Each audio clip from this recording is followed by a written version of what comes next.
Okay, we're live. It is a Thursday, which means it's the really big class.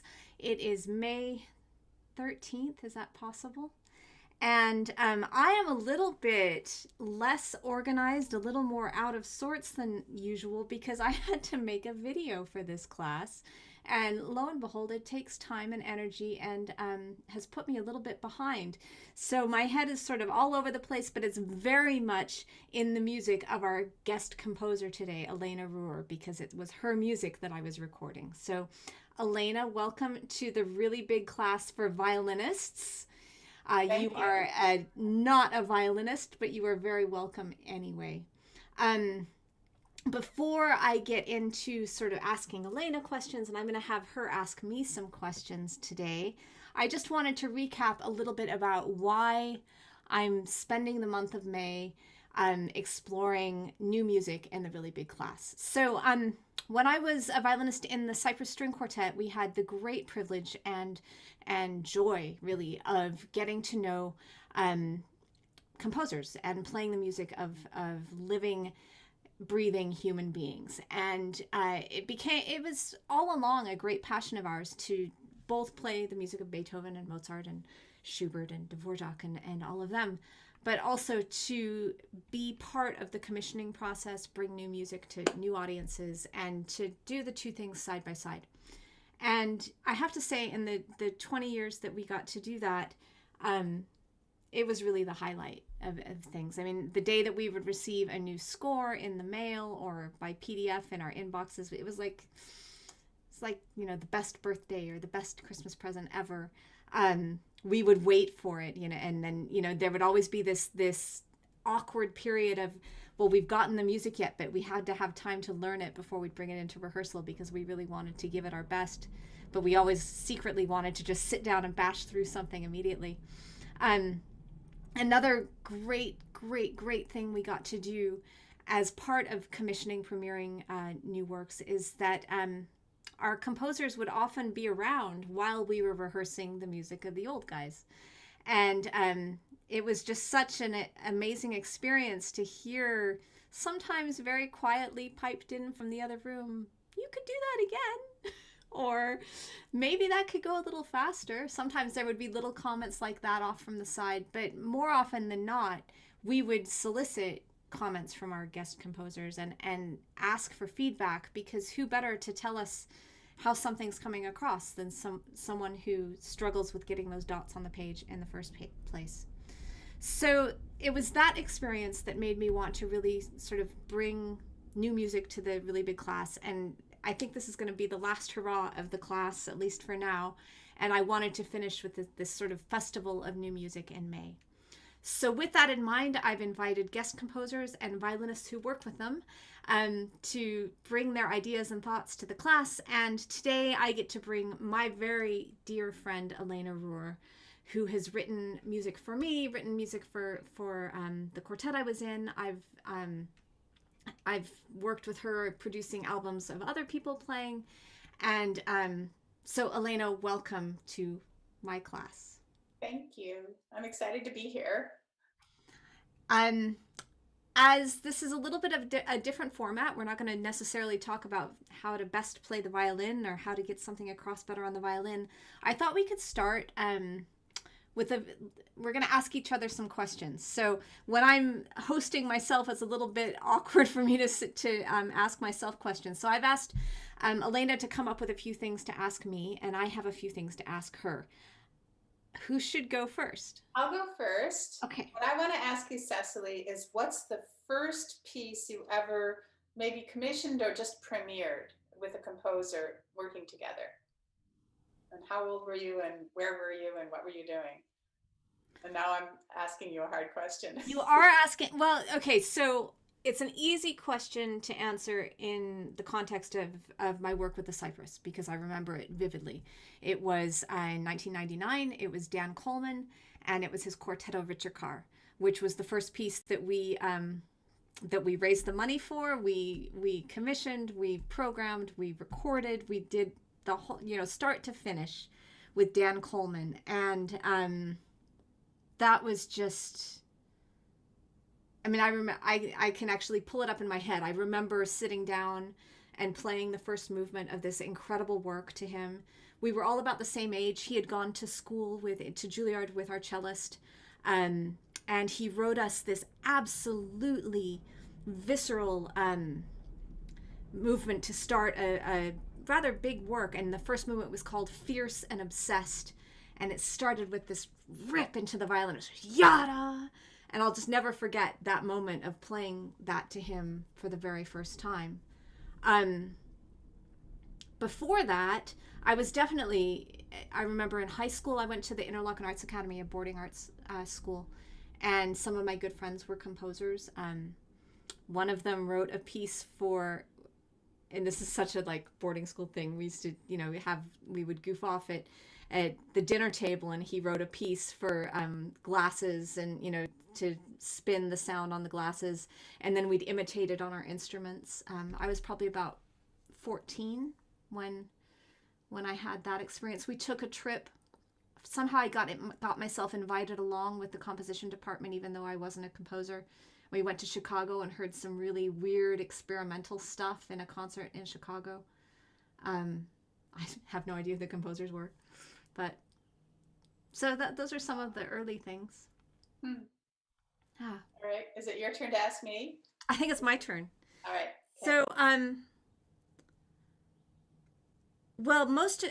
Okay. So my questions for you are kind of about the way you work, and then also about your teaching, because you teach at MIT, and I wanted to, and I know you did a class yesterday with my husband at MIT in talking to your students there, so it's kind of on my mind.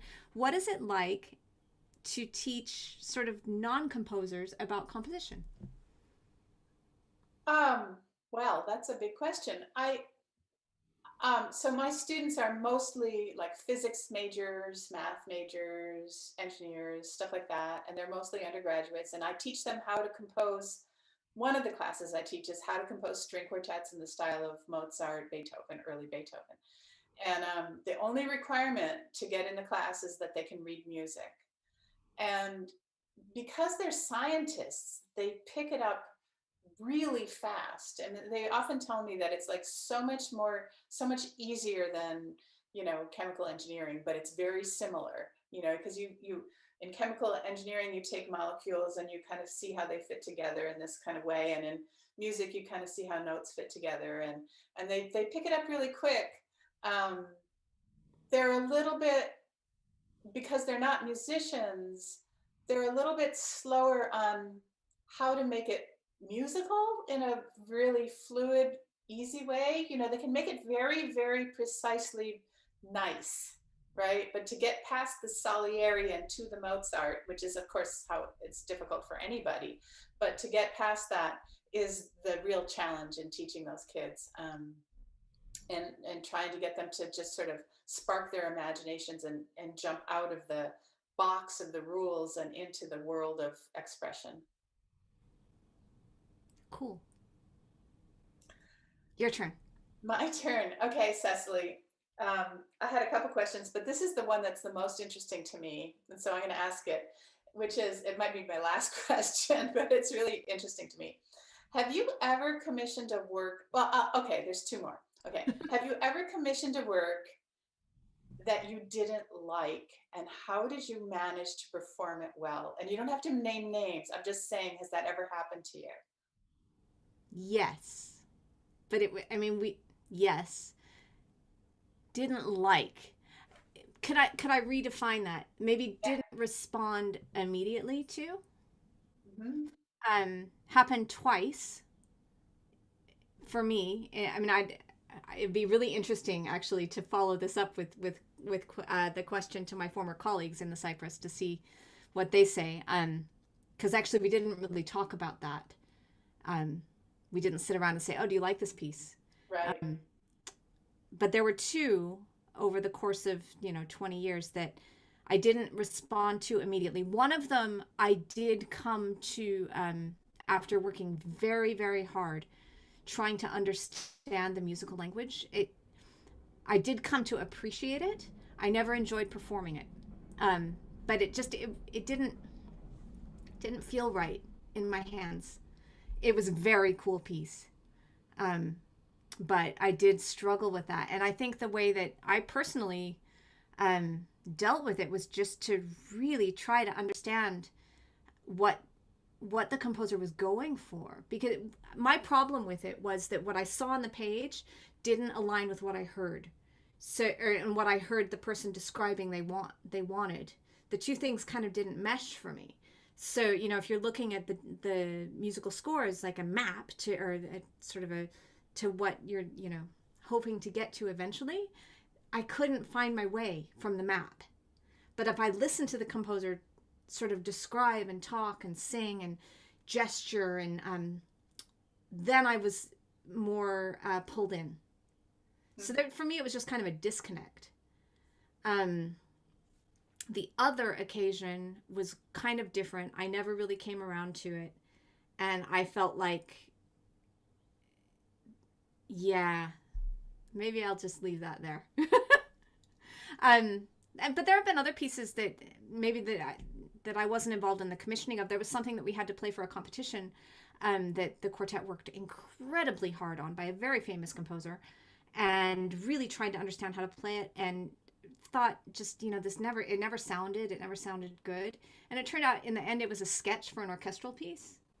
Oh, And it was like, well, yeah, okay, it doesn't work for string quartet because it's an orchestral piece. So that was kind of frustrating, but that wasn't our commission. So, right. yeah. Hmm. Well, that kind of leads to something I wanted to ask you about, which is, when you're commissioned, when someone asks you for a piece, what's the first thing you do?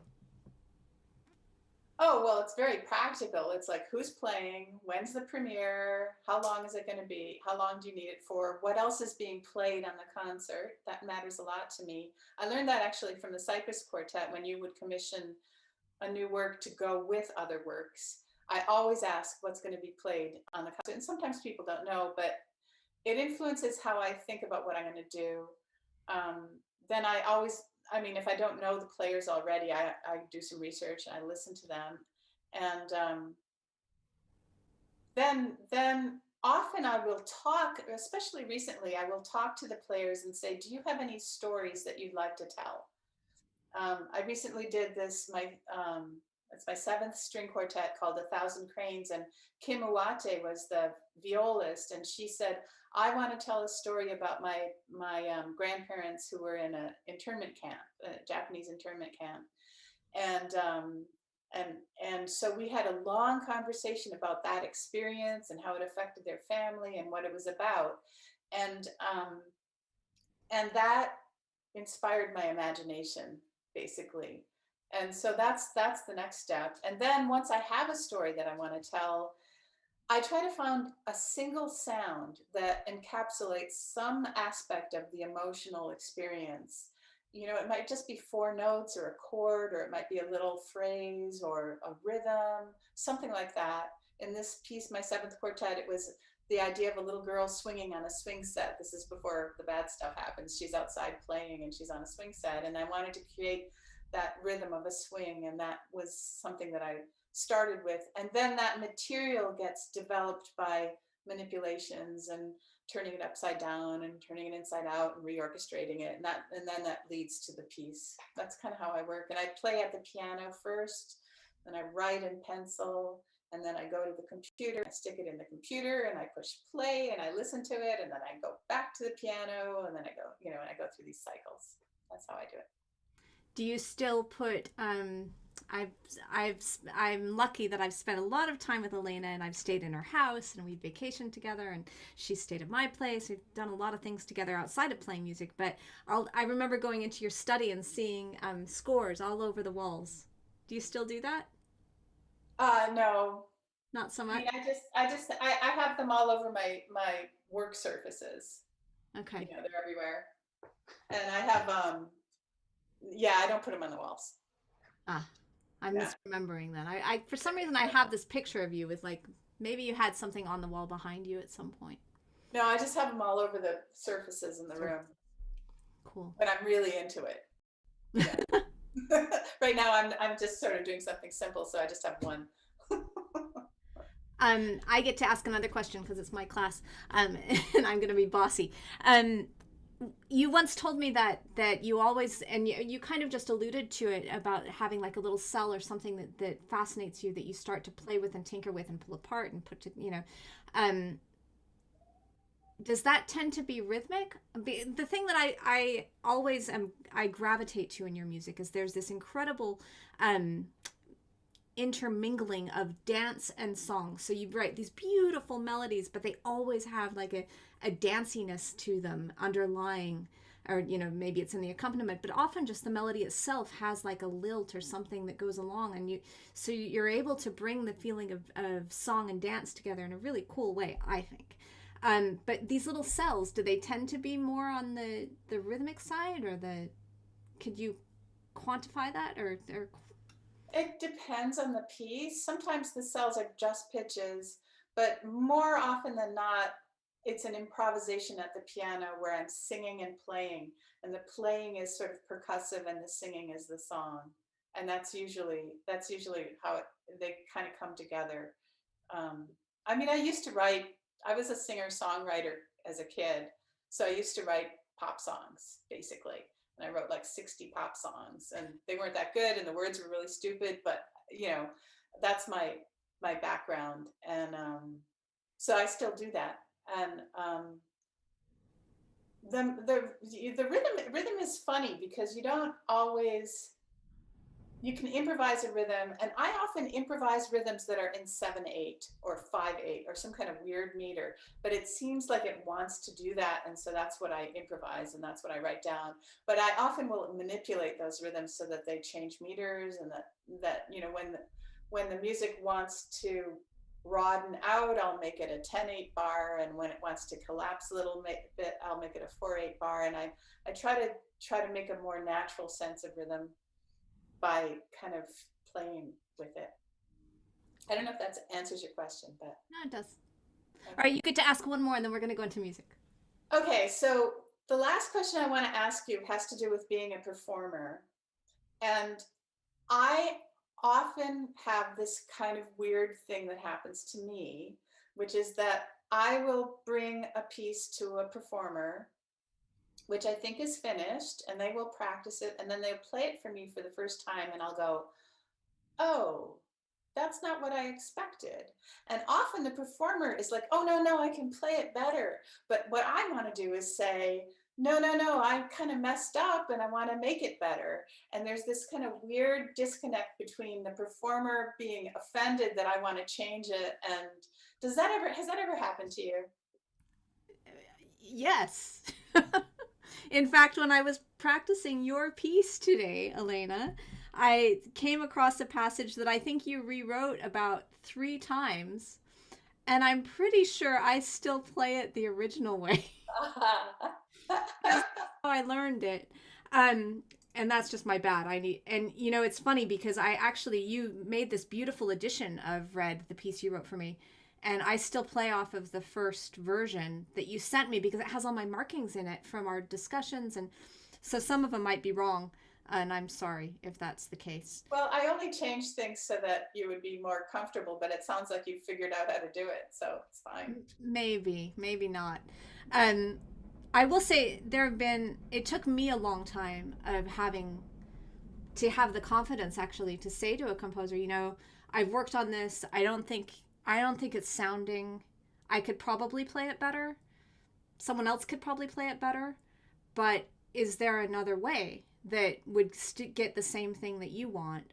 Because there is always this thing. We always feel like we're failing on some level, and it sounds like you feel that way too. That as a composer, you're not quite getting what it is you want on some level.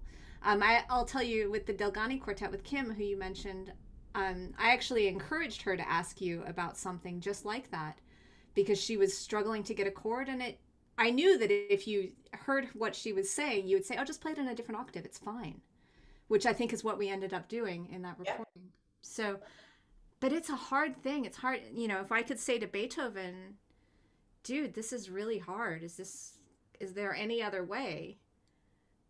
Yeah, I don't know. I don't know what he'd say. Probably say no. This is the way. But the thing that I think maybe you told me this. composers, seems like you typically want your music to sound good. So, whatever it takes to get to that. But there are these things. There are always going to be these things where like, no, I can do it better. I really just give me another week. Yeah. And I always feel guilty when I say, no, just cut that section, or, no, you have to get rid of that triple stop and make it a double stop, or, all this stuff. And I always feel like I'm trampling on the performer, but I'm trying to make it so that it's I know it's maybe possible to do the triple stop, but I know that it's going to sound better if it's a double stop, right? And that's what I want to do, is make it sound better. Yeah. Yeah. Yeah. There was one thing in one of the quartets that you wrote for us. I don't remember which one, where you cut a big section. Mm-hmm. And My we fourth got quartet. kind of upset. We're like, "Oh, are we not pacing it right? It must be us." And you're like, "Nope, it's just wrong. It's too long. It needs to go. Cut it." Yeah, I felt bad about that too, but and you had already recorded it, and I was just Yeah. listening to the recording, and I was like, this is just it repeats too much. I just have to cut this, was 16 bars or something. Must have taken you an hour to record, but There it went. there it went. It's gone. Yeah. I think the only composer we ever worked with who didn't make any changes, he made one. It was Benjamin Lee's. Um, Hmm. by the time we were working with him was in his 80s. And he wrote us a quartet, and the only thing he changed was one cello note from Arco de Pitts. Wow. But I think by that time, he was just such a meticulous editor that he knew what needed to come out. But you don't always know when you're a composer, and I'm a pianist by training. So when I write for strings, I'm often like, oh, I don't really know. Should I do it this way or that way? How do I bow that? Bowing is really hard for me to know. Um, I pretend that I'm bowing, but it's not the same as actually being a player. So It's pretty close. That's good. Right yeah, I hand. sing and blow. Yeah. All right. Well, I think we should get to the performances because we've got some really exceptional stuff to listen to today. I'm really excited to be introducing the next piece. Connie Kai is bringing a piece called Darshan. I hope that's how you say it, by Reena Esmail. Absolutely extraordinary composer. Thank you for introducing me, Connie. I can't wait to hear you. I haven't watched the videos. I usually watch these in advance, but I've been otherwise occupied today. So I can't wait to hear your performance of this. It's just great. So we'll share your video and get to it. Thank you.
Thank you. Bravo, Connie. Thank you. Really beautiful. Wow. Beautiful. Thank you.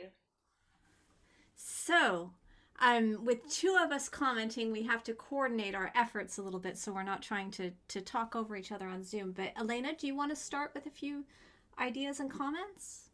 Yeah, I mean, the first thing to say is this is extraordinary, and you're really talented, and it's a beautiful piece. And I didn't know it before, and I'm really excited to learn it. So thank you for bringing it and for playing it so well.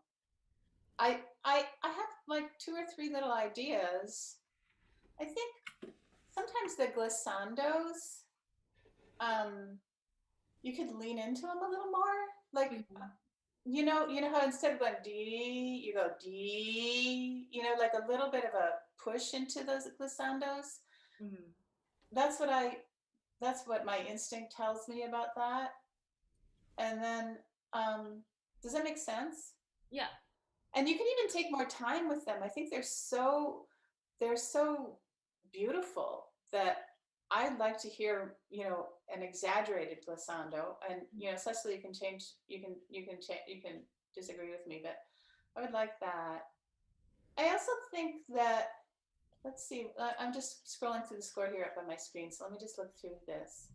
I mean, it's really, it's really, really well played. I think it's really interesting that the composer has these little notes and the big notes, and I'm sure you were thinking about that, but like, there's no measure numbers here, but 1, 2, 3, 4, the fourth system, there's that little runny thing with little notes, and then there's a couple of those big notes. Mm-hmm. I know you were emphasizing the big notes, but I actually think you could spend more time on them, or give them a little. I don't know how you do it on a violin, but give them a different sound. Mm-hmm. You know what I mean? Pull them out a little bit more, because there's a sort of interior melody happening that are just the big notes, and then those little figures are just like flourishes. That's something that I heard. And then there was something near the end. Oh yeah. Like, okay, like in letter B, the second system, there's that pedal point on the G.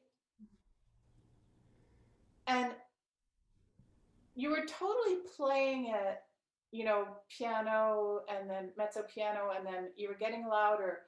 But I felt like maybe it needed a like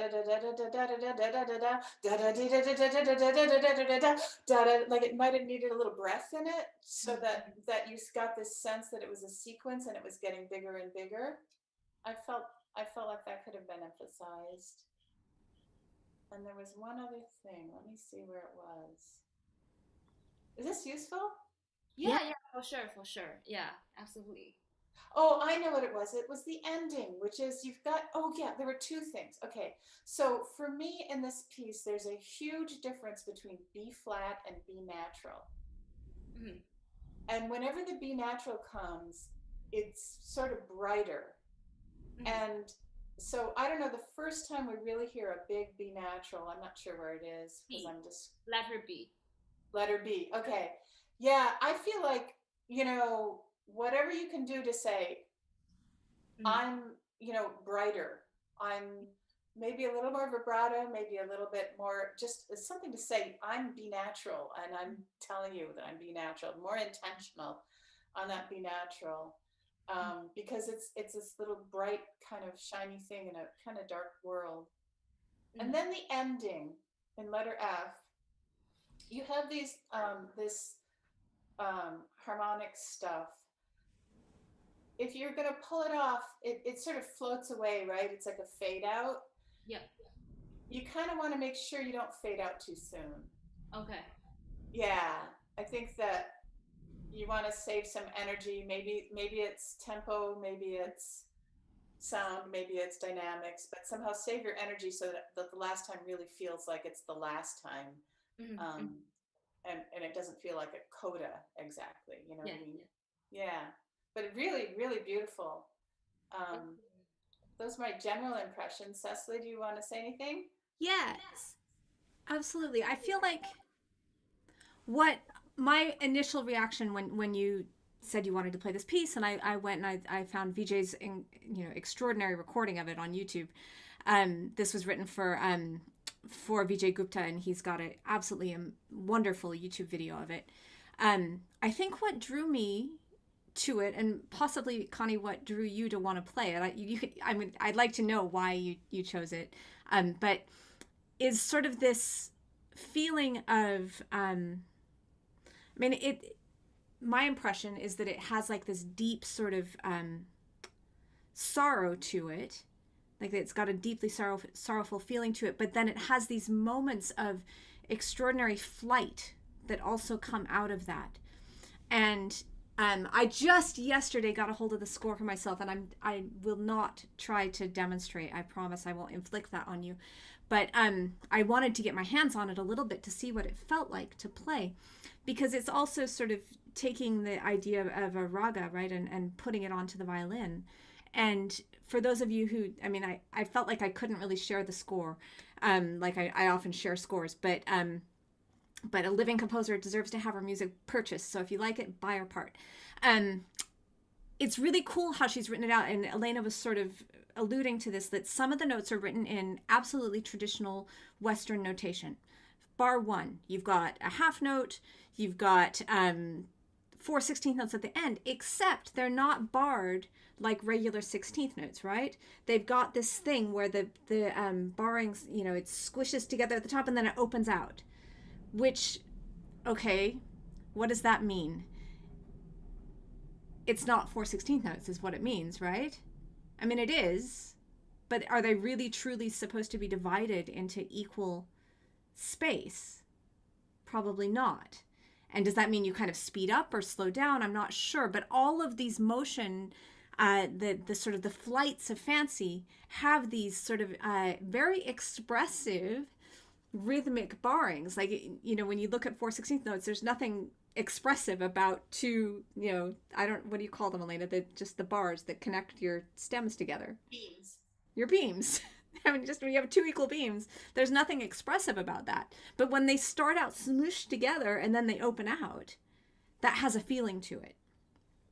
And I felt like in your performance, you could take more from that sort of expressive way of writing notes down and see what that means in terms of your timing. Because I felt like in general, you're very good at pulling back and not very good at rushing ahead. And I was wishing that you would do both and maybe take note of those beaming, like those expressive beams, to help you figure out where to push ahead and where to pull back. Now, in more traditional sounding Western music, we would call that rubato. It's the same in this, but if you can think of it sort of as like this tumbling or pulling, I think that would help you find your way in this language. For sure, for sure. Yeah, I definitely agree with you. And when I was just listening to the video, I definitely hear like a lot of hesitations in my playing. It seems that, okay, I started an idea, but I need to like wait like half a second to really go with it. But that's like, I'm thinking too much. I should just, like go with it with the music. So I definitely agree with what you're saying. Could you try playing the first, I mean, is it barred? Like the first gesture. So meaning from bar 1 until the first time you stop, right? Could you play that again? And could you pay a special attention to all of the smooshed together beams and where they open out?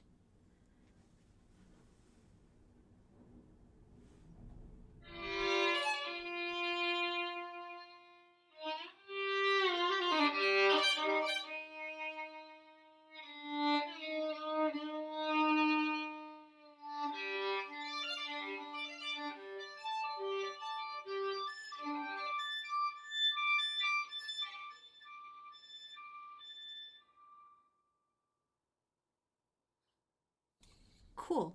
And I mean, there's plenty in that that's just really hard to play. So, well done with that. Could you try it again? So one of the things that absolutely fascinates me is how people like Elena and Reena and any other composer get what's in their head on like how they do it so that we can then react and interpret it. So there are a couple things that Reena's given you that are very clear. Mezzo forte. Now mezzo forte to start a piece, mezzo forte related to what? I don't know, but mezzo forte. And there's not really a dim actually until the very end. So maybe, and then she gives you a pianissimo. So you know that she's thinking like in this long sort of dim and then very soft.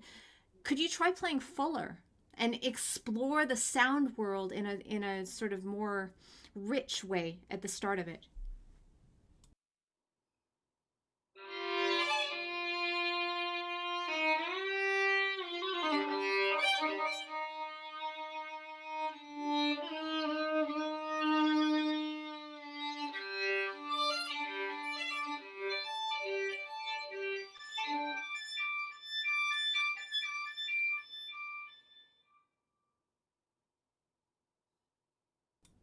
What do you think of that?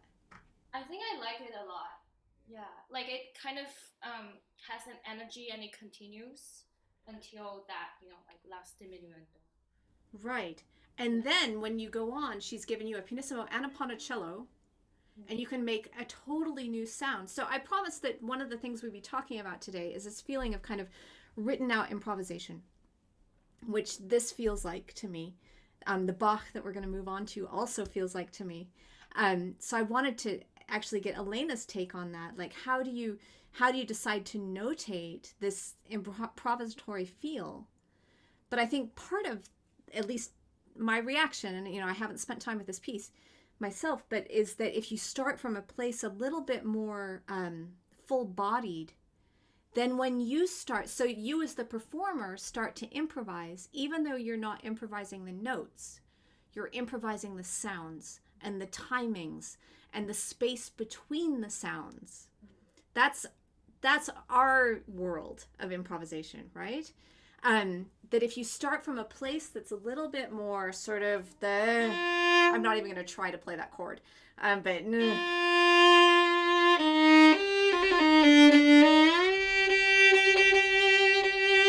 more in that world, and then when you get to the pianissimo,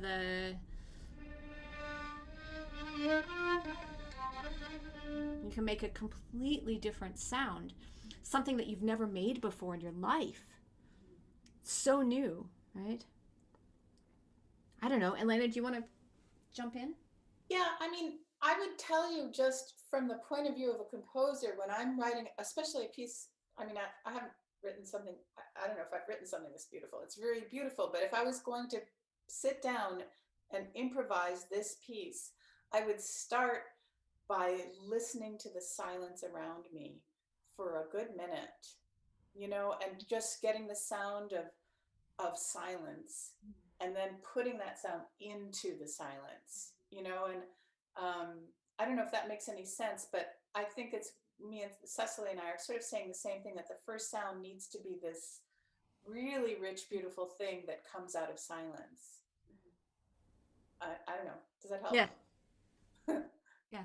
Can we skip ahead a bit? Can we go to that amazing place at B that Elena pointed out, where suddenly you've gone from sort of this flat world, and then you arrive on the E string with a nice bright sound. Is that the first thing that you play full out on the E? It is, right? Everything else has been deep and rich. Yes. You've got floaty harmonics before that, but this is our first, like, you were playing the violin here, right? Could you play right there for us again? And take that idea that Elena said about the with the G drones. Yeah.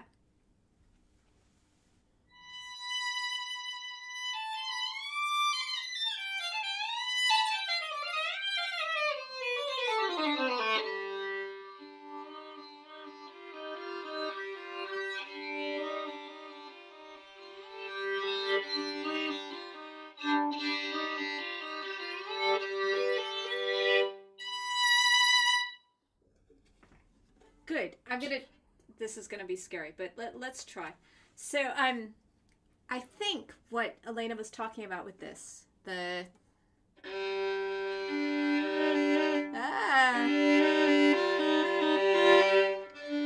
is to have that feeling.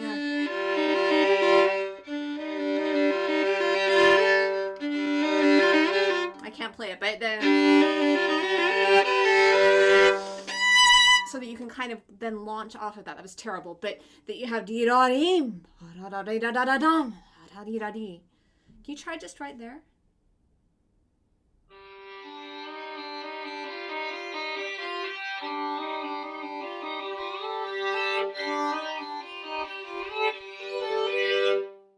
And then you could, sorry, you stopped, but you could you can just go right into that.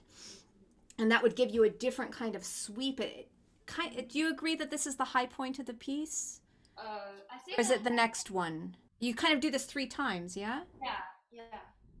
So maybe it's even more important before D, where you have those wicked hard double stops, but that you can kind of come to that and back off. And in general, I would say, Connie, you could really explore the idea of pushing forward. Okay. And especially if you heard in your own performance the tendency to hesitate. Yeah. There's nothing wrong with taking more time, I think, than is written. Maybe I shouldn't say that. But I think there's also cause for finding the places where you should go right over a rest. Something that I'll do, I mean, if I were to learn this, which I'm desperate to do, but I don't have time right this second, I would spend probably the first good week of my practice time without the violin, not even trying to play it, but thinking the da ya da dee da dee da dee da dee da dee da dee, like how do I want it to feel? And then I start to actually move with that, and maybe even like I might try to imagine I'm playing the violin while I sing the basic idea of the notes, before I even put my hands on it, to sort of to try to internalize the music and the feeling of the music before I grapple with the difficulties of the music. Right. Yeah, for sure, for sure. Yeah. I don't know if that's helpful at all. It's very helpful and definitely, yeah, gave me a lot of ideas to experiment with. Yeah. Really beautiful playing, and a joy to hear. Thank you for everything. Thank you for suggesting it and learning it and bringing it and all that. And I hope you just continue to enjoy it. I did a little tiny bit of research. This is part of an ongoing project. I believe there's going to be more to this piece than just this movement. Eventually, I think it was part of a multi-movement commission. So hopefully we'll see the rest of it someday, and we can all get to know it. I can't wait. Thank you both for your suggestions. Thank you so much. Thanks, Connie. Beautiful. So we are going to jump from that all the way back in time to some Bach, because I couldn't resist sort of putting this up next to the first movements of Bach G minor solo sonata and the Bach A minor solo sonata, which I don't know, maybe I'm crazy, but I think if Bach were writing in a raga tinged language today, it might sound quite a bit like what we just heard. So our first Bach performance is from Ellie Clapperton. This is the first movement of the G minor sonata.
Great. All right, so full disclosure here, Ellie studies with me and she's heard a whole earful from me about this movement of Bach. So, Elena, you are on the spot. I am on the spot. Oh my goodness. What can I say that you haven't already said? Or I'll probably say something that you contradict, but um, it's really beautiful, and I can tell you have a great teacher. So it's very, very beautiful. I I'm going to tell you what I would do if I were playing this piece, and maybe it's a little weird and nerdy of me, but I would actually write out, I think it's 3-part harmony, and I would actually get rid of all the ornaments and write out what the chords are in 3-part harmony. And there'd be like a soprano and an alto and a tenor, basically, is what you've got. And I would play that because I'm a pianist. I would play that at the piano and I would listen to each line. Does this make sense? Yeah, definitely. Yeah. And maybe you've done that already, but I don't always hear, the tricky thing with these Bach pieces is that you have to have that bass line, which is G to D to A to G, ring, even though you're playing all these other notes, right? And I don't know how you do that. It's like a magic as far as I'm concerned, but I could have heard in general more bass out of you, and it might be the technology, but I could have heard more of that low line, and it could be volume or it could be timing. I don't know. What do you think about that, Cecily? That's always the struggle with these. So with the 4-note chords, I mean, I always find one of the hardest things to decide is where to put the bass note relative to the other notes. So when you have lots of little things that have to fit in between the big beats and you want to have some, and Ellie, I thought you did this really well today, actually. We've talked about like having a sense of inevitability between the harmony changes so that you don't just get so lost in the twists and turns that, any number of beats could go on between them. You're keeping it in a more sort of a good framework and having flow between the chords. That's terrific. But sometimes in an effort to get to the chord, you don't sink into that bass note as much as you might. But I think what Elena's talking about, we haven't really thought too much about, is like, how do you make the bass note, the bass line, kind of a singing line, not just like a pluck. Yeah. Do you want to try a little bit of it thinking that way? Okay, yeah. Just give it a go. Try. Okay.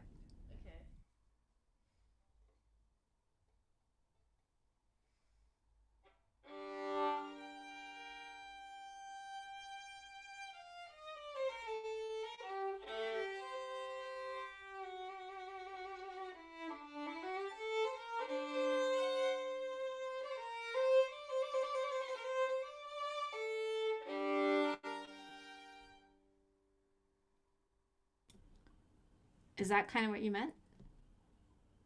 Me? Yeah. I could hear it. I think you're still new to it, but yeah, I could hear as if there was a tenor singing the whole time instead of just having these short notes. You have to make this illusion that there's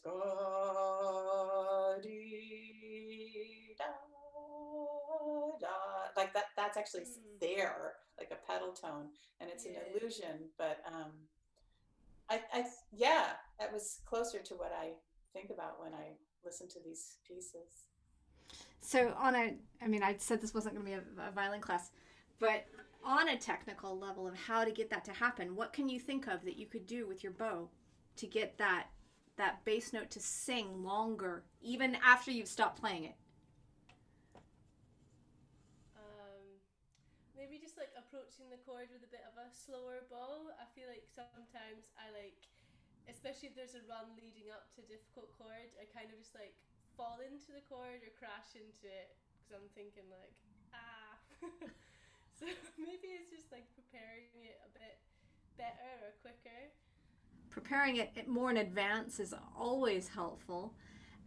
The open string ones, I just changed my strings yesterday, so they're all going to be crunchy and out of tune. But when you can kind of play it in such a way, I don't know if this comes across on Zoom, but that it keeps ringing. So you have that, and you say, same thing on this one. You've got that open string. Like if you let it,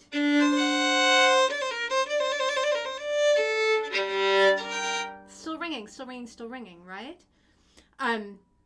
But the ones that aren't open strings, how do you do that? So that you've got this note needs to keep ringing through. So what can you do? You said you can prepare your arm to get there, pull the bow a little bit slower. What else? What other tool do you have that maybe you're not using? Yeah, that one. Oh, I've lost your volume, Ellie. Oh, can you hear me? Yes. Say again. What? I think that like I could do with a bit more like finger pressure. I feel like my left hand is maybe a bit too light. Finger pressure. Wait. Yeah, you know that's not my favorite word. Wait, possibly. I know you know sort of tend to the more historical side of things. You're not going to play with a big, rich, old-fashioned vibrato on it, but maybe a little bit of vibrato would help that note ring longer, right? So that you have a little bit more resonance that you're catching for longer. So there are things that we can do sort of violinistically, but if you're thinking, you could even, I'm not going to make you do this on Zoom in front of people, but in your practice room, you could sing da da as you're playing. It's really hard to sing and play the violin, but I bet you could do it. Yeah? Yeah, I'll give it a go. Maybe not right now, but Fair enough. Cool. I have just a very direct question for Elena about you said you had the score for this, right? So you're looking at it. So as a non-violinist, but definitely a musicer with a K, what do you think of all these rhythms? Because it's the number one thing that when violinists think about this movement, they think, oh my goodness, the rhythm.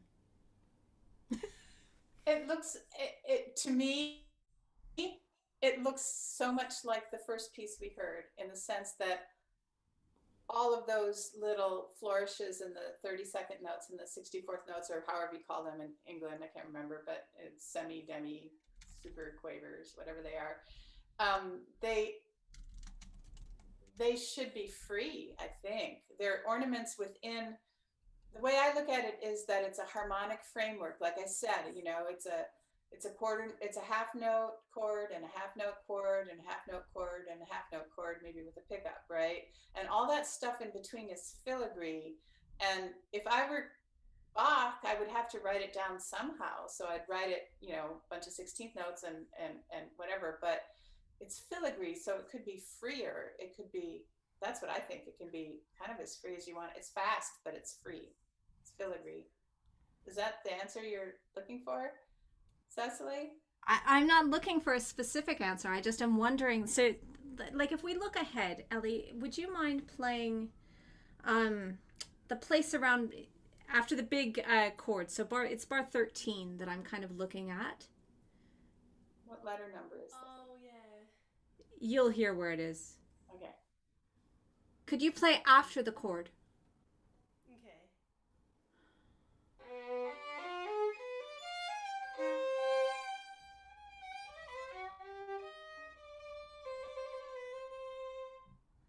And on a little bit further from the da yada da da da da da. So suddenly we've had, you know, through the movement, most of the little filigree has been even, and here we start to get these like. What does that make you think of, Elena? Anything? Makes me think of red. There. Because it's really, these are the things that, I mean, aside from just playing all these chords, which is really hard on the violin, like we sweat over this stuff, getting all the correct. Yeah. It reminds me of filigree. It reminds me of the Baroque carvings that you see with all those little leaves and everything. And that's what it reminds me of. I don't know what you're searching for, Cecily, but I feel like I feel like you have to be measured with Bach because he is a measured, there is a beat and there is a sense that you have to fit those notes within those beats. But this little place, especially with that 16th note jumping up to the E flat and then down to the trill, it's because the E flat is the most important part of that figure that it's longer. Do you know what I mean? And it's not so much that you have to be exactly precise as you have to land on that E flat with a certain amount of heft. I think that's maybe what I was searching for, is like what makes a note need to be longer. Like from a performer's point of view, what makes it need to be longer is that the composer wrote it longer. That we follow the map. But if there's an importance to it, then we lean on it. And I think what I've always wanted is to get Bach's permission to make it sound like I'm making it up. And is it possible? And we can't answer these questions. We don't know the answer. If he had the possibility of squishing the beams together and then widening them out the way that Reena did in her piece, would he have done it? Or is it meant to be a sort of an even? And we'll never know. We'll never know, but my guess is that he kind of likes it like the daddle daddle daddle daddle does. Probably. Because he didn't like the pedal on the piano. I think he likes that. He would have liked the precision, but he did mark that E flat, for instance. The idea that the filigree has certain notes that are very important and certain notes that are less important, right? And when I teach my students how to compose melodies, they'll write these little tunes that just go quarter note, quarter note, quarter note, quarter note. And I always say, well, look, that's the highest note. Why don't you make that a dotted quarter and an eighth note? And it'll make your line have a little bit more life, because the most important note in the line is longer. So that's what he's doing here, is making the most important notes in the line longer. So you want to lean towards them, bring them out, and make a shape out of them. Okay, I'm just repeating what you said, Cecily. And could you try that passage again, Ellie? Thinking about that. So, and we talk a lot about like where the leaps also make things important, right? If you've got a bunch of linear motion and then suddenly a leap in the melodic line or in the filigree, it brings something out. But now could you add to that this idea of length, that if a note is written longer, it somehow means more. Okay.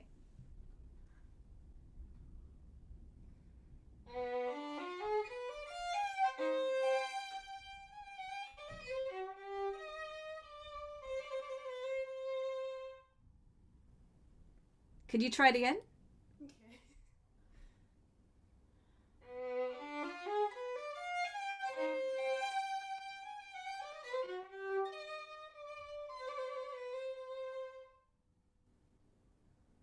That, to me, and I'll just nudge you a little bit on the rhythm. I mean, if we're trying to be a little bit true to what he said, but also free with it, da dim bum yada dum ba di da da. That last C is a little bit longer. Yada dum bum ba da da. So that's just a little correction. But what you just did actually sounded much more natural to me, much more sort of just your voice than the more careful lining up of everything. Yeah, I might be coming away or releasing too much, yeah. Possibly. So I don't know if that helps at all in terms of how to think about all of the lines. I think with the idea of really singing the bass line and we talk about chords and how to hear the chords and hear the melody line and the bass line, but really thinking of it as 3-part harmony might be a fun experiment for you. Yeah, definitely. You've got flatmates, get them to sing it with you. Right? Make that happen. Or you could, if you wanted to be really, really fancy, write it out as a string quartet and you get your quartet to play it with you. Yeah, true. Why not? It's definitely given me another way of looking at it, yeah. Cool. Do you have any questions or? I don't think so. I think I found it really hard to like make it sound really free but keep it within a sort of like the same tempo, because I feel like whenever I try to be really free, I like go off on one and the tempo goes up and down like crazy. So I don't know, there's I've tried putting on a metronome and like trying to be free within the bigger beats. But I just wondered if you had any other suggestions to making it sound maybe a little less laboured. I didn't get labored from your performance. Okay. Well, that's good. Yeah. Good. Well, why don't we leave it there and go to our pairing, our other movement of Bach. Thank you very much, Ellie. Thanks for playing. Yeah, thank you very much, guys. That was really useful. So one of the things, before we hear Nicole's A minor, and Elena, I'm curious what you think of this. You know, these Bach sonatas are so important to violinists, and they have a form, right? That there's a kind of, in the G minor and in the A minor, I think of them as kind of reflections of each other. There's this rhapsodic prelude kind of thing, and then you have a fugue, and the fugue is incredibly rigorous, and the G minor fugue, you know, is one scale. The A minor fugues, you know, if this is the G minor, this is the A minor, and then the C major is, you know, off the screen in terms of length and heft and rigor of the counterpoint. I don't know exactly what my question for you is, but do you think that, I don't have a good question. I'm thinking about whether the contrast between the rhapsodic music and the truly, like, you know, I don't want to call it academic, but the contrapuntal writing, like, what does that mean to you? It's a terrible question. Well, I mean, I might be telling you stuff you already know, but when I teach the Bach well-tempered clavier with the preludes and fugues to my students, I always talk about the idea that the fugue was always traditionally preceded by an improvised piece that's the prelude, right? And it was improvised. And for me, the improvised piece is a warm-up for the key that you're going to be in. And it's telling you what notes are going to be in the music that you're about to hear in the fugue. And that it's giving you this is very nerdy of me, but it's giving you the pitch content of the world that you're in, and giving you that sort of sense of A minor in this case, and then maybe giving you a little D minor and a little bit of E major and a little bit of some of the keys that are around A minor, and just sort of circling around A minor and giving you a sense of what key it's in an improvisatory way, which is not an emotional thing. It's a musical thing, but preparing you for the fugue, which is when you're going to really hear how all that stuff comes out. And then every piece has its emotional character, which is another layer on top of that. Great. That's a really great way of putting that. And while I think we all probably know that, it's nice to be. I like the idea of it. Like, these are the notes that you're going to live with for the next 10 minutes. Right, so let's hear this beautiful performance that Nicole's given us of the A minor Grave movement, and then we'll get into that.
Bravo. Beautiful. Very beautiful. Go ahead and unmute yourself. Yeah, perfect. Thank you. So, I am sort of deep into this piece in my practice myself. So I have some thoughts for you. But Elena, do you want to pop in a few things and then I can kind of... That was extraordinary. I mean, it was really beautiful, Nicole. That was just beautiful. So, hands down. And there's little things in this piece that I wonder at the editor that I'm looking at. I'm looking at this Leopold Auer edition. It's Yeah, not she's very probably good. looking... Or you're playing off of a Henley, I'm guessing. Oh, me? Yeah. Oh, I'm playing off of Galamian. Oh, you've got that. Okay, but that has... So the... Elena, this is like this whole thing in violin world. Okay, so there are new editions of this that are clean and spanking new and like don't have the weird stuff that you're probably looking at. But the Galamian edition, which I have in front of me and Nicole has the autograph in the back. Ah, So you can, you have all of the old-fashioned bowings and fingerings but then you also have... the actual way it was written. Yeah. Because I'm really curious about, okay, I'm going to just, because so much of that was so beautiful, but I want to ask you a question about the first measure, the beat that's got the E natural as a 16th note as the bass note. It's a 16th note? No, it's an eighth. It's an eighth. I heard a 16th and I didn't like it. I want it to be an eighth, just so you know. I wanted it to be longer. And then this is just silly stuff because it's really detailed, but I have a favorite moment in this piece that I wanted to tell you about. It's where the C major seventh chord occurs at letter C.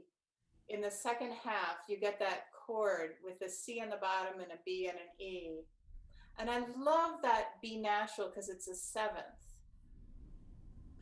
And it's just so pretty and it's so different. It sort of stands out to me as he doesn't usually use sevenths in that way. And then it resolves to the A in the next bar and the G sharp in the A. And that's a standard thing that they do in harmony. But I just love that chord. So I wish I could have heard it ring a little more. We don't. Neither of us have letters. So are you talking about the... That one? That one. You see that, Nicole? That's in the middle of bar 17. Yeah. I just love that chord. I didn't hear it ring in the way that I love to hear it ring. So I would give that a little more C and a little more B, even maybe before you get to the E or something. I'm not sure. That's not my job, but. And then the thing I also love about this piece is that it leads to the next movement, and it ends on basically a 5 chord. And you did set it up this way, but it is important that you make it feel as if it's anticipating the next movement, which I think you did. So that was great. Yeah. It should feel really hard to not hear the fugue. Like we should be hanging like, oh, she's gonna play. No, she's gonna play it. Okay. Yeah, right. So good. I don't know.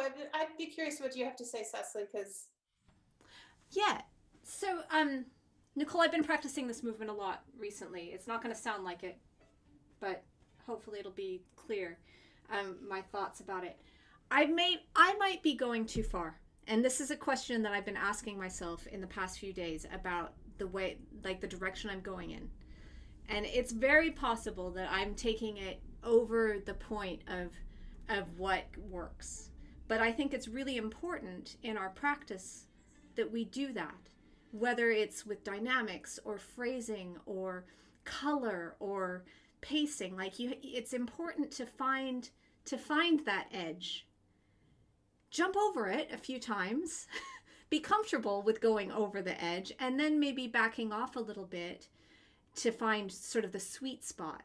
But the edge that I'm talking about has to do with how you group notes and how you delineate the space between notes. And for me, this movement, the thing that got me thinking about this initially, this idea of, well, what is that, the edge of where you're grouping notes too much, is the very end. So when you get to this cadence, he could have stopped here, except that he needs to get to the dominant, right? He needs to leave us here. So if he puts us very firmly on one, if he stopped here, we could not play. Right? So, but do you agree with me that it's a point of rest? Yeah, definitely. Right. So you get to that point of rest. Then my violin's really out of tune, sorry. Then that's one thing. It's not 4 things. Right? And I loved your interpretation of this. I do a bow vibrato on it. Some people do a trill. You did a big old vibrato. I loved it. Right. So and then we get to where we need to go. But exploring that ending and how I could take time between the chords made me wonder if throughout I could do that. So from the very beginning, we've got this chord. Sorry. I'm just going to have to deal with this. Sorry.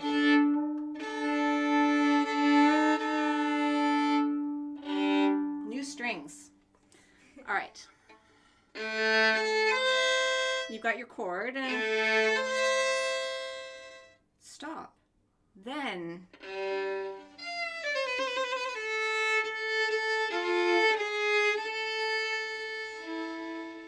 stop.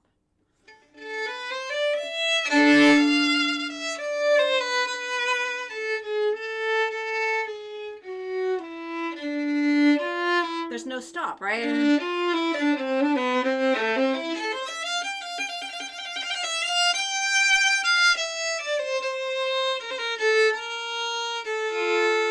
Stop.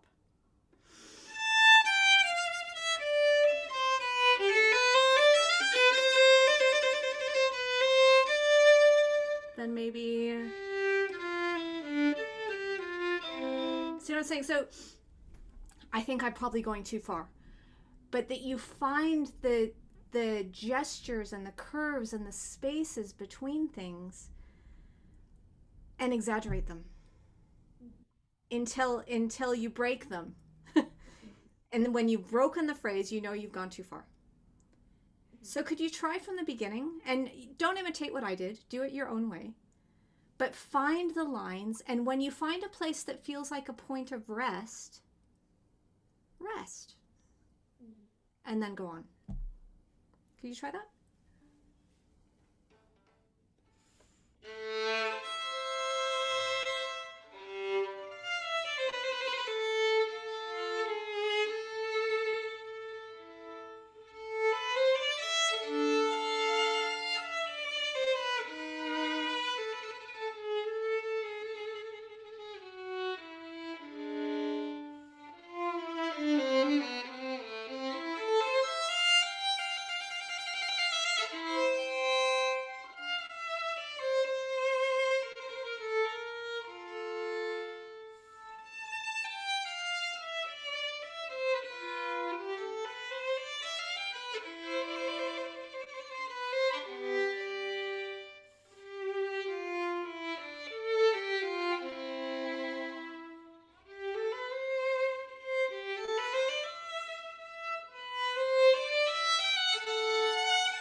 Nicole, I feel like you just needed to be given permission. How does that feel to play that way? I mean, I loved it, but it was my idea, so I'm gonna like it. But Yeah, it feels definitely a lot better. Like I feel like when I was listening to it, like it felt too like sustained, like just throughout the whole thing. And I feel like I needed to take more like breaths or like more space in between. So when I like played it, it felt a lot more like I didn't like taking a like breather because I felt like I couldn't like breathe that much like throughout when I was playing it because I was just too like sustained the whole time.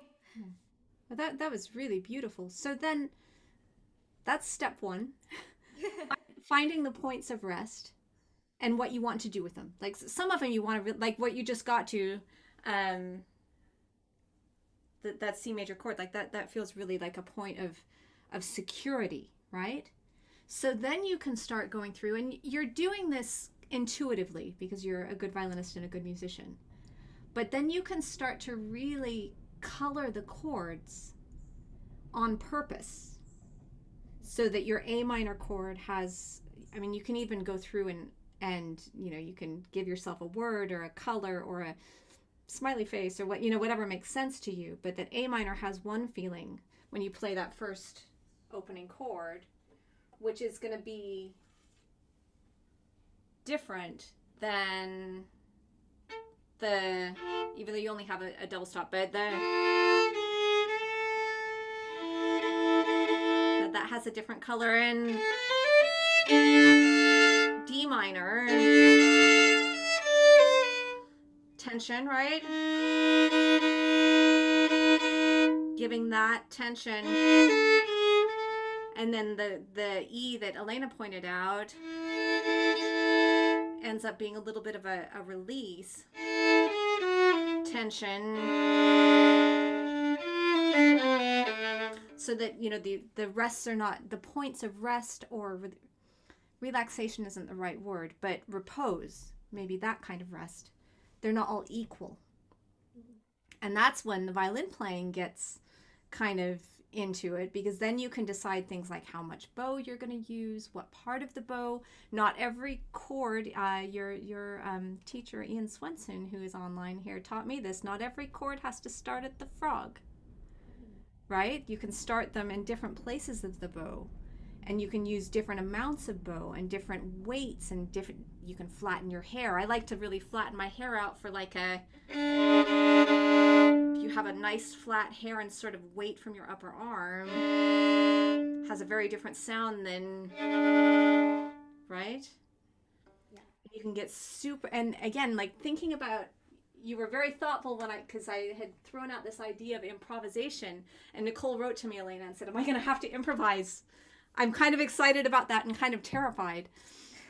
But if you can improvise your colors through your beautiful ability with the violin and your understanding, like your innate understanding of Western harmony, that's maybe a little nerdy there. But can you go on? So you just hit that beautiful C major chord. That was bar 7. Mm-hmm. So go on from there and now add to the idea of just sort of improvising these colors along with your points of rest.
Beautiful.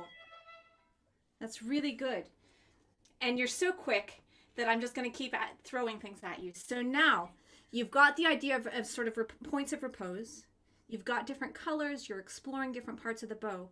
Let's add to that where the music needs to have urgency and drive and where it can be relaxed. So again, I admit I'm probably taking this too far in my own version of this. But from here, I feel like, and I'm going to leave out the chords just so I can be kind of obvious, but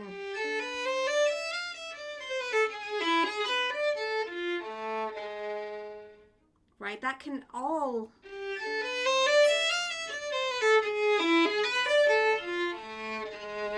then now I loved how you did this. You kind of made that its new announcement. I love that. But then that's where our tension starts to go. So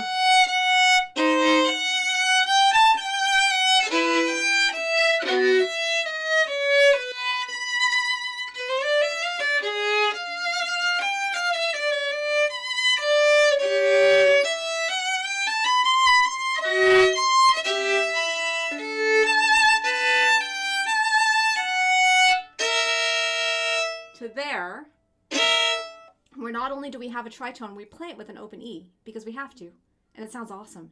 So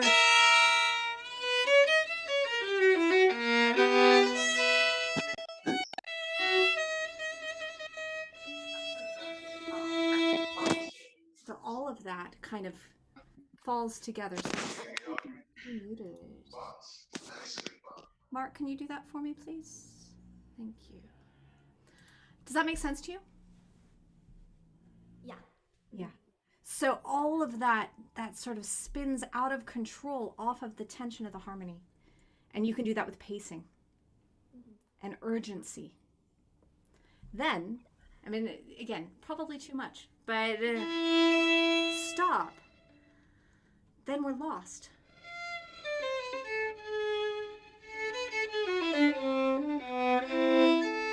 Through that, it's just sort of you're lost in the wilderness there. Maybe. I don't know. Yeah. That's how I'm looking at it anyway. And that's the edge I'm trying to fall over very happily and see what I find down across. It's kind of like, if you were hiking somewhere and you see that like you're going through the woods or something and you see a really beautiful cliffside and there's a path down the edge of it that maybe doesn't look quite safe, but you can see that other people have gone down there, so maybe it's okay. And maybe it's not, but it's probably worth taking a look. Just a look. Just peer over that edge. Yeah. You're so young and you're so gifted. This is a great time to be finding that with your playing. Mm-hmm. That's what I have to say. Sorry, I didn't mean to play so much. Okay. I think actually you came, Cecily, to a place that I was going to mention, which is I know we all use metaphors when we work, and you're talking about the metaphor of going over a cliff and all these things, but I think that I don't know if you have a metaphor in your mind or a visual idea or anything, Nicole, when you're playing, but my old teacher, Vincent Persichetti, who was a great, great musical genius, used to teach his composition classes using metaphors. He would say, this sounds like a bird, or this reminds me of the sunshine. And I thought he was a little bit crazy until I realized that he was trying to get me to think out of the box. And I think metaphors are really, really powerful things in music. So that's just my 2 cents. Terrific. So thank you. Did you really learn this movement just for this class? She learned this in like 2 weeks. You're extraordinary. Wow. Uh, go forward, go forth into the fugue with great vigor and fortitude. It'll be amazing. I know you're going to have a fantastic time next year in school. You're going to Juilliard, correct? Yeah. And you're going to go study with Dawn. So it'll be great. And thank you so much for playing today. Thank you so much. I really enjoyed like all the new ideas, and I'll definitely like try them like when I'm practicing it. So. Then try when you're performing too, not just when you're practicing. Yeah, definitely. Okay. Yeah. Thank you. Great. Thanks, Nicole. We have a little bit of time for questions, and then we're going to share a performance of mine. We'll see how that goes. But does anyone have any questions for Elena? Composer in the room. You can pop them in the chat to me, or just raise your hand, unmute yourself, ask away.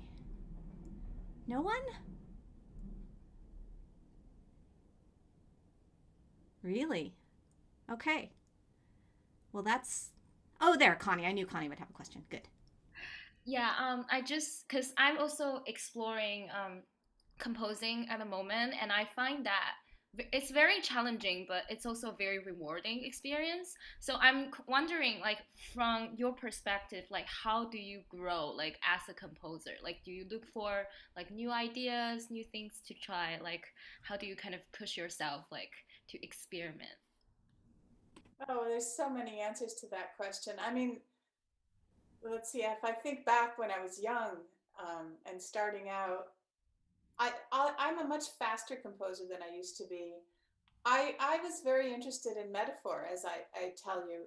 A lot of my pieces they're trying to capture a feeling, and I think that feelings and emotions are so ephemeral and we can't share them with each other, but in music we can in this kind of pure and direct way. So I really do think a lot about metaphors, and either visual or emotional metaphors that I'm trying to capture, like it's something precious that I want to keep. But I'm not sure if you're talking about technique. I don't know if you know, write at your instrument or write at a computer or write on a piece of paper. I personally think it's really good to do all of those things because there are strengths in each of them. If you write at a computer only, you miss the real sound. If you write with paper only, you miss all the sound. You can imagine it, but it's not the same. But if you don't, but a computer is very, very useful tool in seeing if what you've written down actually sounds the way you think it does, because it's very easy to write by hand and then play it back yourself and fake it a little bit. So all those tools are really good. But for me, the thing that's most inspiring is the performers who ask me to write pieces. And the thing that really, really makes you grow as a composer is writing it and hearing it and writing it and hearing it and doing that 50 times. And then suddenly you really are a composer, right? But if you don't hear your music played, and if you don't write a lot of pieces, little pieces that, one instrument or two instruments, you want to hear them, even if it's just your friends in a room playing it for you. You grow so much, especially if you're writing for an instrument that you don't play. You learn a lot that way. Yeah, that's very interesting. Thank you so much. Mm-hmm. Elena, I think you once told me that you try to write something most days. Is that still true? Do you I write 4 to 5 hours a day. Every day? Every single day. Whether you like it or not? I always like it. I don't know. It's not whether I like it or not. It's like I brush my teeth. I write music. It's just something I do every day. Yeah. I mean, some days I'm busy. I have rehearsals or recordings or teaching or whatever that gets in the way. But pretty much my life is 4 to 5 hours a day of composing. Cool. Yeah. Any other questions? Ian's asking about just sort of your process and your inspiration. You've started to talk about that. How long does it take you to? I mean, I know that you've been writing quite quickly lately. You've been very prolific in quarantine and lockdown. Um, I'm always curious how a composer knows when something's done. Like, how do you know when a piece is done? Um, it, um, it just feels right. You know, you kind of, I mean, to a certain extent, a lot of the music I write is based on commissions, and commissions have time limits. So Right. I have, before I'm even writing the notes, I have a sense of what the form is. So I kind of am filling the notes into the form that's going to fit into the 8 minutes or the 15 minutes or whatever it is that I'm kind of doing. So the timing, I'm working towards the time. I'm always looking at how long it is as I'm going, and thinking about proportion and things like that. So yeah, usually I'm like, oh, it's 8 minutes, it's done, you know. But you know, I'm composing all the time knowing that when I get to 8 minutes, that moment is going to happen and it's going to be there. So Yeah. I know that a lot of your music has had literary inspiration. Is that, and I know you're an absolutely voracious reader. Um, what about what you're working on now? Is there any literary inspiration behind your current my work? my current work is, I was a dancer as a kid, and my current work is all about activity. So it's a piano trio for Tom Stone. I'm writing it for Tom, and it's called ski, kayak, bike, and it's 3 movements, and they're all about move. They're all, you know, the kayak movement is a little slow, and the other two are fast, and one's joyous, and one's a little bit scary because I find skiing scary myself, downhill skiing. But they're all things that Tom likes to do, so I wrote him a little piece based on that. Cool. All right. Well, I'm both excited and a little bit nervous to share this video that I made about 2 hours ago, 3 hours ago, of half of the suite that you wrote for me, Elena. We had talked about, so this piece is called Red, and I want you to talk about it a little bit. It's in 4 movements, and when we first were discussing this class, we'd said, oh, we'll share the first 2 movements, Poppy and Apple, Apple. That'll be great.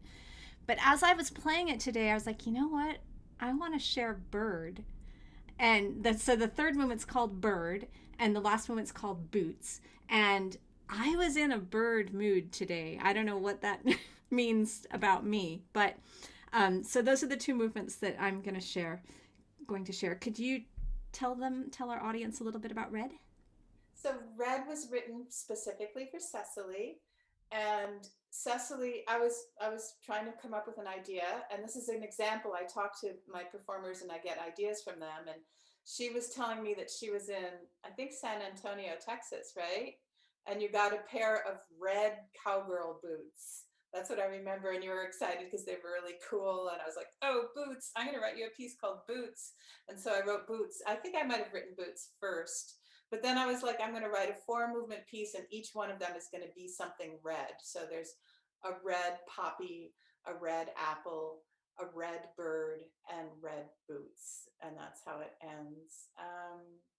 Bird is a little bit of a, I think it's the hardest one to listen to because it's so like weird.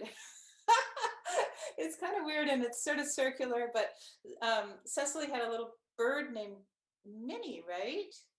And I was thinking about Cecily and her bird, and Minnie used to sing when she was playing and stuff like that. So, so it's very much a gift from me to Cecily. All right, and just my sort of take on the piece. I initially, when we were first talking about this class, Poppy starts with the first movement of this piece starts with an open fifth and a slide, and so I thought, oh, this will totally make sense next to Darshan because it's like a similar kind of feeling to it. It's got this sort of twittery stuff to it. So that was initially my thought. And about the feeling of written out improvisation. I feel like that movement really captures that. Bird when I was working on it today and working with it today, I wanted to show that not all, other than just kind of being into it today, not all improvised things are slow and somber. So this movement also has a feeling of sort of psychotic bursts of energy. That's how it feels to me to play. I have never once gotten through this movement without making a mistake, and today is no exception. I get turned around in one of the circular things, so I apologize.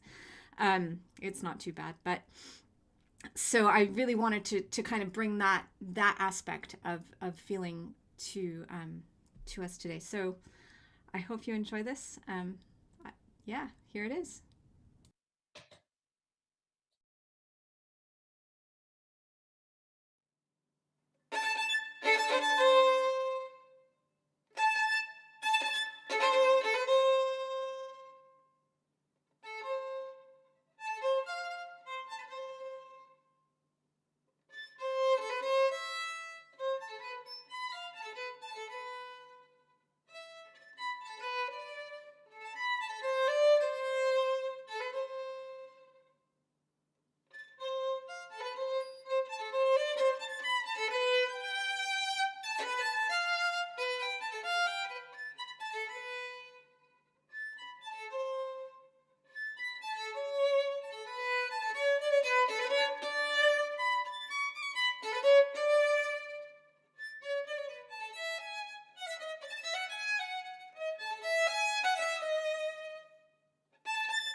I will never get tired of playing that movement of boots. So thank you, Elena. That's beautiful, Cecily. Thank you. Really. So that's our class. Thank you very much, everyone. We'll end the live stream there. And next week, we've got incredible thing, actually, happening next week. Michelle Lee from the Tesla Quartet is bringing a composer, Clifton Ingram, and they are going to workshop a brand new piece in front of us, in front of our very eyes. And this piece, I got the score for it. I can't read it. I look at it. I have no idea how to play it. So I can't wait to hear what they do.